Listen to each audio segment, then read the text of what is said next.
आप देख रहे हैं इंडिया टाउन न्यूज, भारत की बात। नमस्कार, आप देख रहे हैं इंडिया टाउन न्यूज और मैं हूं आपके साथ कमर घोष। जैसे कि रियासत छत्तीसगढ़ में आईएएस और आईपीएस लेवल पे बड़े तबादले हुए हैं। उसी बीच संस्कारधानी कहे जाने वाले राजनांदगांव में भी हमारे यहाँ के कलेक्टर महोदय बदले हैं। संजय अग्रवाल की जगह डॉक्टर सर्वेश्वर नरेंद्र भूरे सर जो है तो यहाँ पे ज्वाइन किए हैं। आइए सबसे पहले हम उनका स्वागत करते हैं। सर, इंडिया टाउन न्यूज और राजनांदगांव में आपका बहुत बहुत स्वागत है।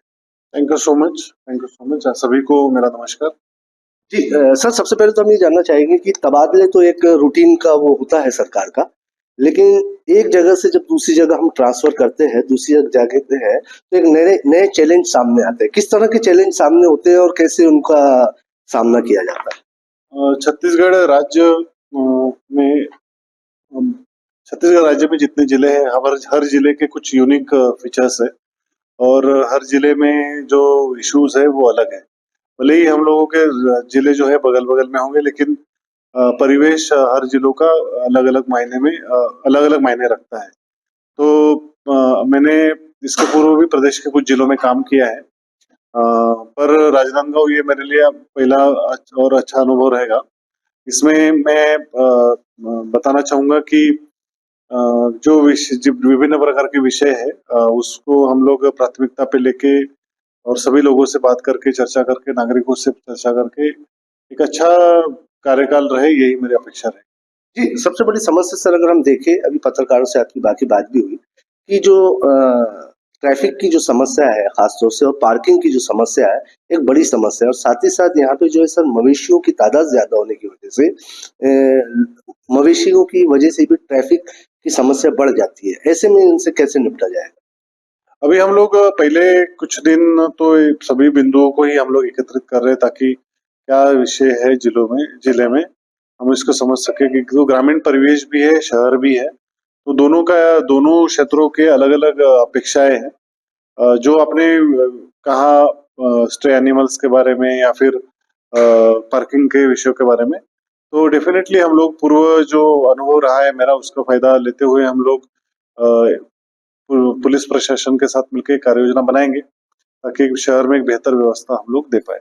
जी सर, भीषण गर्मी के बीच यहाँ पे जिस तरह से जल व्यवस्था होना चाहिए, कई इलाके ऐसे हैं जहाँ टैंकर से सप्लाई हो रहा है पानी, कई इलाकों में तो 2-2 दिन पानी नहीं आ रहा। ऐसे में किस तरह से इससे निपटा जाएगा? हम लोग इस कार्य को थोड़ा प्राथमिकता दे रहे हैं, और ये क्योंकि पेयजल, अगर हम लोग बेसिक जो फैसिलिटी होती है उसमें पेयजल आता है, इसमें हम लोग का यही उद्देश्य रहेगा कि हम लोग लोगों को किसी भी प्रकार का असुविधा ना होने दे। तो इसकी मैं तत्काल समीक्षा करने का प्लानिंग कर लिया है, और इसको देखते हुए हम लोग कार्रवाई करें। जी, स्वास्थ्य को लेकर भी एक बड़ी समस्या देखी गई है, क्योंकि जो सरकारी अस्पताल है, उनमें जो है सुविधाओं का अभाव है। चाहे कूलर हो, चाहे दवाइयों की बात हो। अभी कुछ 2 दिन पहले रानी तालाब के पास एक बड़ी तादाद में दवाइयाँ बिखरी मिली, जिसमें एक्सपायरी डेट भी नहीं थी। तो ऐसे में जो ये लचर व्यवस्था है स्वास्थ्य को लेकर, उस पे क्या किया जाए? तो ये बेसिकली इसमें बताना चाहूंगा कि तो दवाइयों का जो आपने विषय बोला है, उसकी मेरी जानकारी भी नहीं है, उसकी मैं समीक्षा करूंगा। ये मैंने कल जीवनदीप समिति की एक बैठक रखी है, और परसों मैंने जिला स्वास्थ्य समिति की बैठक रखी है। उसमें ये सभी बिंदु है, इसमें मैं गहन समीक्षा करूंगा। उद्देश्य यही है कि क्योंकि अगर हम देखेंगे तो हर विभाग की हर योजना हमारे पास उपलब्ध है, उसका बेहतर क्रियान्वयन अगर हम लोग करेंगे तो मुझे लगता है किसी अलग योजना की आवश्यकता नहीं होगी। हम लोग वही फोकस रहेगा कि ज्यादा से ज्यादा लोगों को हम लोग सुविधा कैसे दें। जी, मेरा आखिरी और सबसे अहम सवाल राजनांदगांव को लेकर। राजनांदगांव में सबसे बड़ी समस्या है सर नशा, और इसको लेकर कई बार इससे पहले कलेक्टर रहे संजय अग्रवाल जी के पास आवेदन आए हैं, लोग रैलियां निकाली हैं इस चीज को लेके, क्योंकि शहर के गली गली में, चौराहों पर नशेला पदार्थ, चाहे शराब हो, चाहे सूखा नशा हो, हर तरह का नशा यहाँ पे हो रहा है। इसको रोकथाम के लिए खास तौर से क्या किया जा सकता है? बेसिकली ये जो है नशे का जो पूरा सर्किट है, ये बेसिकली केवल एक पॉइंट नहीं है, इसका पूरा एक चैन है, और उसमें पिछले कुछ दिनों से हर प्रदेश के हर जिले में इसमें काम हो रहा है। और मेरा मानना है राजनांदगांव में भी पूर्व में इसमें बहुत पूर्व में भी इसमें काम हुआ होगा, क्योंकि मैं आज अभी ज्वाइन किया हूँ तो मुझे पहले सिचुएशन एसेस करना पड़ेगा।